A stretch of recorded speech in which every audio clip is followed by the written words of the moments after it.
artists! Today we're going to work on organic and geometric shapes. For our lesson today, we're going to be making what's called op art or optical art. Optical art means that it's creating an optical illusion that things are moving in the picture.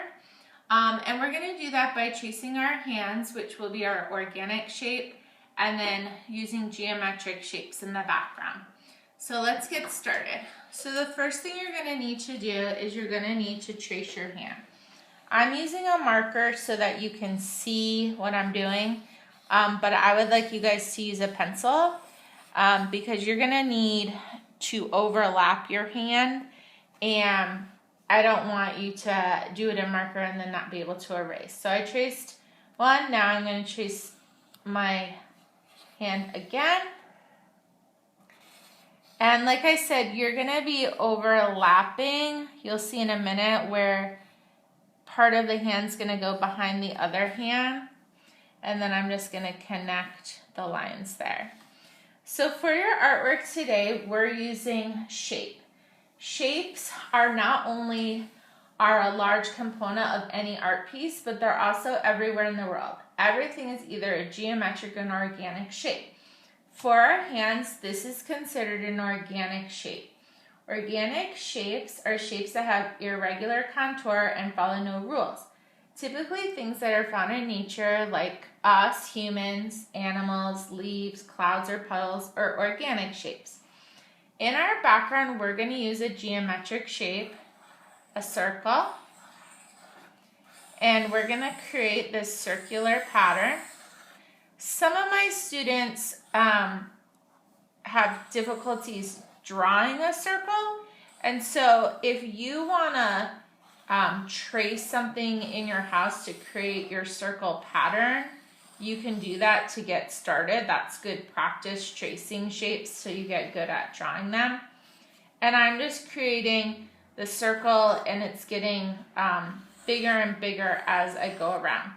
Notice I'm also overlapping, meaning things are behind my hand or my organic shape here. So geometric shapes are regular shapes, and they can be defined by a set of points and lines that connect in a closed chain and create a recognizable shape like a circle. Other geometric shapes would be like a square, an oval, a triangle.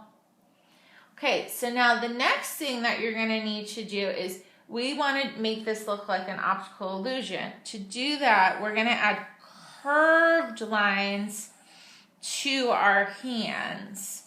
Not horizontal, not vertical, curved. So make sure that you're curving your pencil over your hand pattern, and it will start to get a little challenging, but just stick with it. Don't use a ruler, because a ruler will create horizontal lines. We want them to curve.